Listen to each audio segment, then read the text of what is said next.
is a luxury brand that is older than Louis Vuitton, older than Hermes, older than every other leather goods house still in business today. It has 35 stores in the entire world. It has been operating continuously since 1792. You may have seen this brand on the arms of influencers going on brand trips, on Pilates princesses, and in the hands of royalty. The house is Goyard. The story begins before Goyard was called Goyard. In 1792, a craftsman named Pierre-François Martin founded a trunk-making atelier in Paris. He called it the House of Martin. His clientele was French aristocracy, people who traveled with trunks the size of your furniture and expected them to still arrive intact. Martin's shop eventually moved to 347 Rue Saint-Honoré. It is the Goyard flagship store today. It has not moved in over 200 years. In 1845, a young apprentice named François Goyard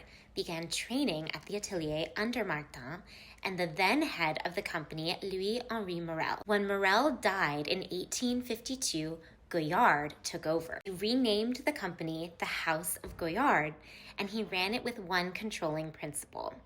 Every piece that left the atelier had to be just right. He ran the company for 32 years, and his son Edmond took over in 1885. Edmond Goyard inherited a respected trunk-making house. What he built was something much more. He took the company international. He opened stores in France, trade offices in New York and London. He participated in world expositions. He developed a product line for owners of automobiles, that new and strange contraption at the time, and a line of luxury pet accessories called Chic du Chien for the dogs and cats of his noble clientele. But his most significant contribution came in 1892. Edmond introduced a proprietary coated canvas, custom blend of hemp, linen, and cotton treated with a waterproofing layer. The result was a lightweight, durable, flexible, and inexpensive to produce relative to leather. And he hand painted it. The pattern was so specific, tiny colored dots